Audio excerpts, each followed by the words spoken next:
What's going on, guys? Today, I'm going to be ranking the best plyometric exercises to help you build explosiveness. Now, let me just get one thing clear. This is a list of about 30 of the most popular and most used plyometric exercises. And in my opinion, all of these exercises are good. All right, they all have their own benefits, but obviously, if we're making a program, we're not going to be able to put 30 different exercises into our schedule. It's going to be way too much. That's why I want to rank these based off of ones that are just extremely effective, the ones that you must have in your program, the ones that are kind of whatever, and then those that you can do better without putting into your program, all right? And this is still going to be a very difficult video because we're all at different levels. So something that might not be good for someone might be great for someone else. But as a strength and conditioning coach, I'm looking at this like, which exercise would I put into a program given that somebody has at least a decent level of strength? If you're a complete beginner, it's going to be more beneficial for you to get your strength up than just starting to jump right into these, top tier exercises. So without further ado, guys, let's get right into this video.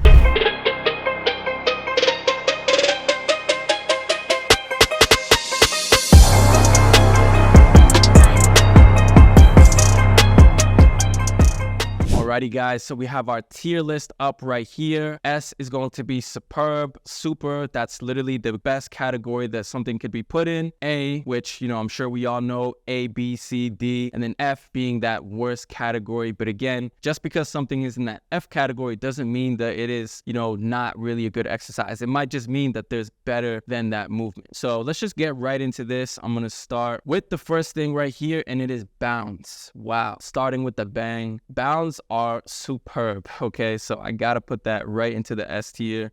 No real question about it. This is something where if you want to be very explosive, then you got to be doing bounds because this is going to help your jumping ability. It's going to help your sprinting ability. It's going to work your ankle stiffness as well as that explosive knee drive. And it's just one of those movements that forces you to put out maximal effort. And the good thing about bounds too is that there's so many different variations of it. You can start with low level bounds and then move up to high level bounds. So it's one of those that you can just alter even more to your ability. And it's absolutely superb. If you want to be as explosive as you can, you need that one in your program. Fast feet drills. These are good. These are definitely not a bad exercise. These are something where it's going to be great warm-up. It's going to help prime your nervous system for, more advanced activity, more explosive exercises. But if we're just doing that alone, then I'm not going to say that it's too great. I'm going to put it in the D. And the reason why it's a D and not anything lower is because it is very, very good for a warm-up. I literally do these every single session before I'm doing like anything like remotely explosive. I do some fast feet drills because it wakes up that nervous system and it's actually going to help you to be more explosive with the following exercises, not necessarily that exercise itself. So that's a D, but still a great one. Broad jumps. All right, this is tough. This is tough. Broad jumps are good, but if I'm looking at the overall program and it's simply just broad jumps, again, this is tough because I want to look at everything, So, but for overall explosiveness, I'm actually gonna give it an A. I think broad jumps are a great movement. One, it's good because it's really gonna hone in on that triple extension, just like pretty much most of these jumping exercises but with broad jump, it's really exaggerated. And the good thing about broad jump is that you can measure it. And I think anything that you can measure is always going to force you to put out even more, okay? It's not just a jump in the air and going as high as you can, but it's actually, am I jumping, 10 feet, 9 feet, 12 feet, and then you can continuously try to hit your mark, which is going to help you to actually push a little bit harder. So that gets an A. Step jumps. Step jumps are going to be, I want to give it an A or an S for sure.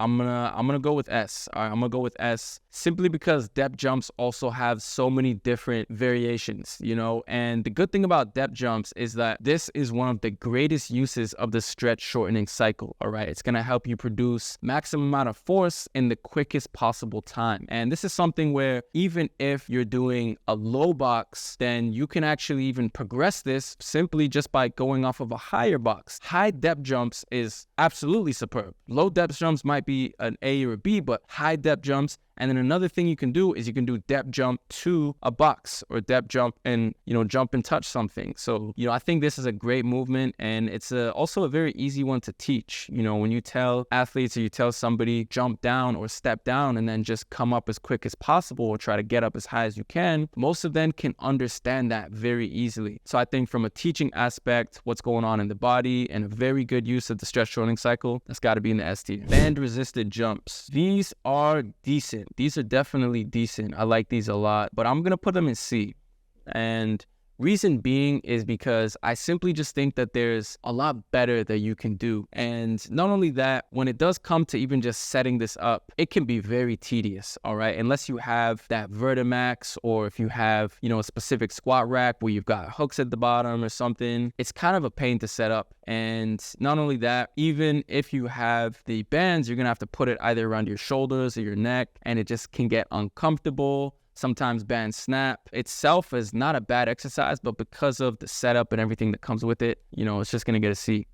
Next up, we have squat jumps. I'm going to actually throw squat jump into F category. All right. And again, this doesn't mean it's a bad exercise. I just know that there's so much better that you can do. Like, instead of a squat jump, do a broad jump. You know what I'm saying? Or, there's so many other things on this list that you can do that's going to be a little bit better. And the thing with squat jump is when you squat down and you see people jump, they do this weird thing with the hands where they're just, doing this X, like it's Morphin Time from Power Rangers or something. No, like, why are you doing that? You're not helping yourself. You're not building momentum. When you're jumping up, you need to swing your arms up, all right? Not do this, okay? So the squat jump naturally forces people to do that movement, which is not gonna help with your momentum, which isn't gonna help with your explosiveness. And that's why it gets an F, because it's just so easy to do that one incorrectly. And almost everybody teaches it incorrectly as well. It's not necessarily incorrect. You're still getting the benefit of the jump, but we're talking explosiveness, all right? You wanna be explosive, you got to use your hands the right way too. Next up, we have power skips. Power skips, another great exercise. I'm going to put these in the A category. These are very good, and I love these a lot because it's going to help with your coordination, your rhythm, your timing. You can even play with the exercise. You can do some skips for distance, skips for height. And it's just one of those great ones too, where it's like not super difficult to learn, but just the outcome of it is wonderful. And I almost want to throw it right up there in the S categories. They're just that good too. But there's just ones that are also a little better, and you don't always need power skips in your program. Pogo jumps. Pogo jumps are great. Now, see, this is one where if you're a beginner, pogos, you definitely got to be hitting that. Even at more advanced levels, pogos are always still going to be good for you. I'm going to throw them at B. All right, I'm going to throw them at B because this is really going to help the body condition your tendons, your ankles, your lower leg to be very explosive, to be responsive. And just a great way that allows you to put high volume with jumping without being super strenuous on the body.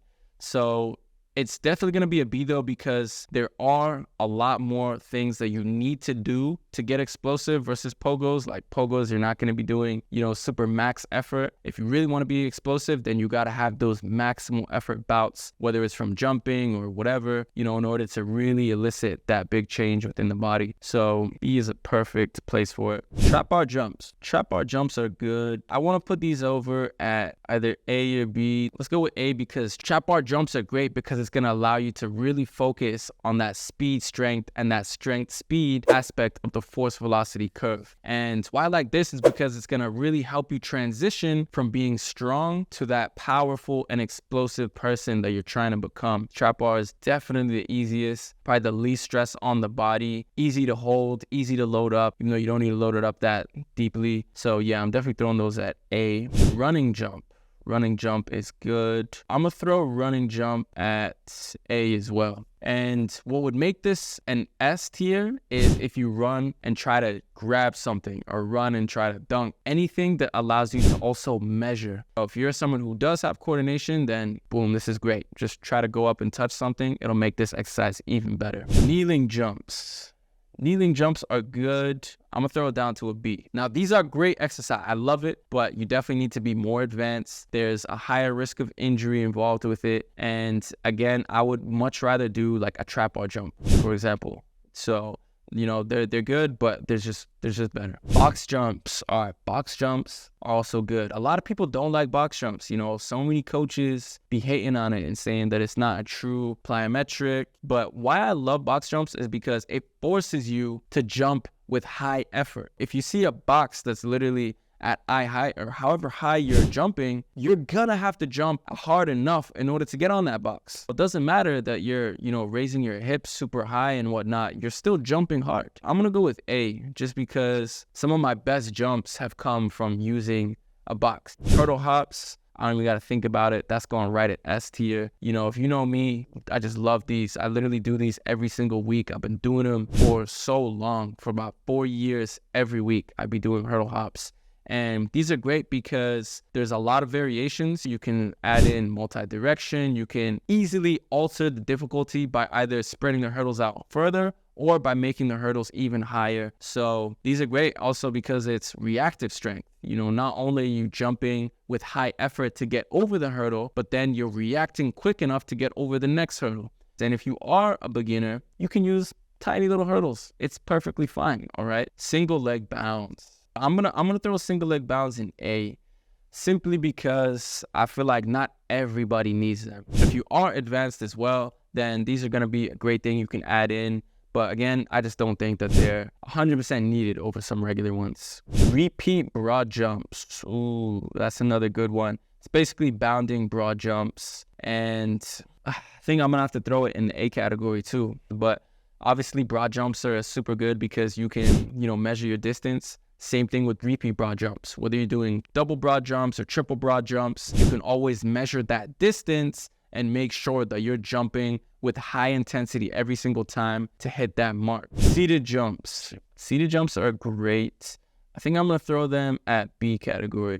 Why I'm throwing it at B is I think this is one where it's also kind of easy to cheat and easy to get incorrect. Sometimes I see people doing this and they're rocking back so hard and they're basically, you know, coming off of that seat and then jumping, or sometimes they're jumping right off of the seat, you know, so there's so many different ways that people execute this. Some are incorrect, and it's just one of those where if the consistency isn't necessarily there, then it's probably better to just use something else. Dumbbell jumps. Dumbbell jumps are also good. This is tough.